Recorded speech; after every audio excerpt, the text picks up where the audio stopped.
You want to change the world? Start off by making your bed.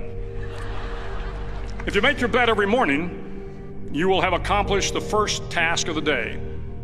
It will give you a small sense of pride, and it will encourage you to do another task, and another, and another. And by the end of the day, that one task completed will have turned into many tasks completed. Making your bed will also reinforce the fact that the little things in life matter. If you can't do the little things right, you'll never be able to do the big things right. And if by chance you have a miserable day, you will come home to a bed that is made, that you made. And a made bed gives you encouragement that tomorrow will be better. To pass SEAL training, there are a series of long swims that must be completed. One is the night swim. Before the swim, the instructors joyfully brief the students on all the species of sharks that inhabit the waters off San Clemente. They assure you, however, that no student has ever been eaten by a shark, at least not that they can remember. But you are also taught that if a shark begins to circle your position, stand your ground. Do not swim away. Do not act afraid. And if the shark, hungry for a midnight snack, darts towards you, then summons up all your strength and punch him in the snout, and he will turn and swim away. There are a lot of sharks in the world. If you hope to complete the swim, you will have to deal with them. So if you want to change the world, don't back down from the sharks. Over a few weeks of difficult training, my SEAL class, which started with 150 men, was down to just 42.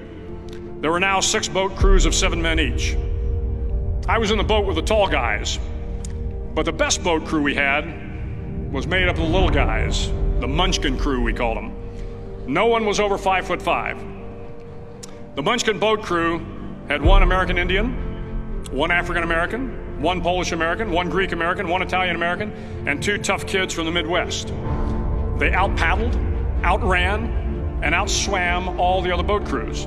The big men in the other boat crews would always make good-natured fun of the tiny little flippers the Munchkins put on their tiny little feet prior to every swim. But somehow these little guys from every corner of the nation and the world always had the last laugh, swimming faster than everyone and reaching the shore long before the rest of us. SEAL training was a great equalizer.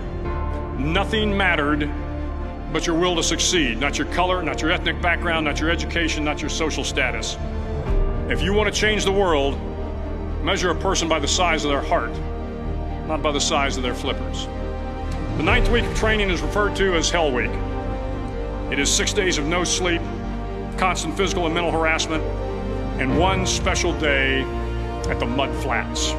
The Mud Flats are an area between San Diego and Tijuana where the water runs off and creates the Tijuana Sloughs, a swampy patch of terrain where the mud will engulf you.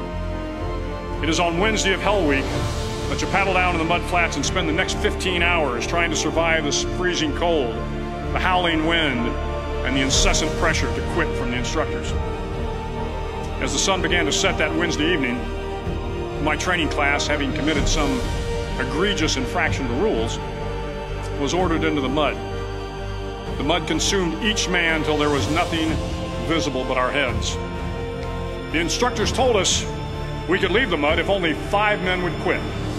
Only 5 men, just 5 men, and we could get out of the oppressive cold. Looking around the mud flat, it was apparent that some students were about to give up. It was still over 8 hours till the sun came up. 8 more hours of bone-chilling cold.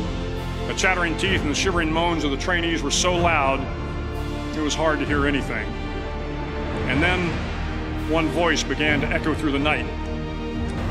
One voice raised in song. The song was terribly out of tune, but sung with great enthusiasm. One voice became 2, and 2 became 3, and before long, everyone in the class was singing.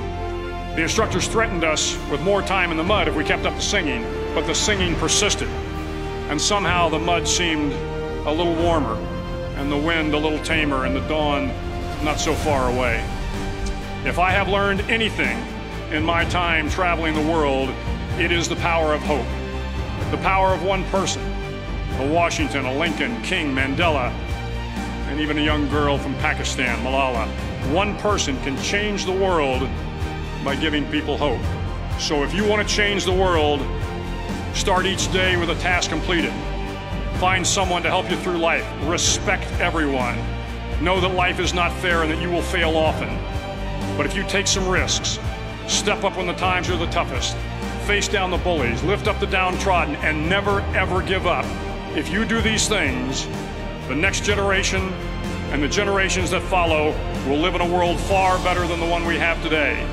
And what started here will indeed have changed the world for the better.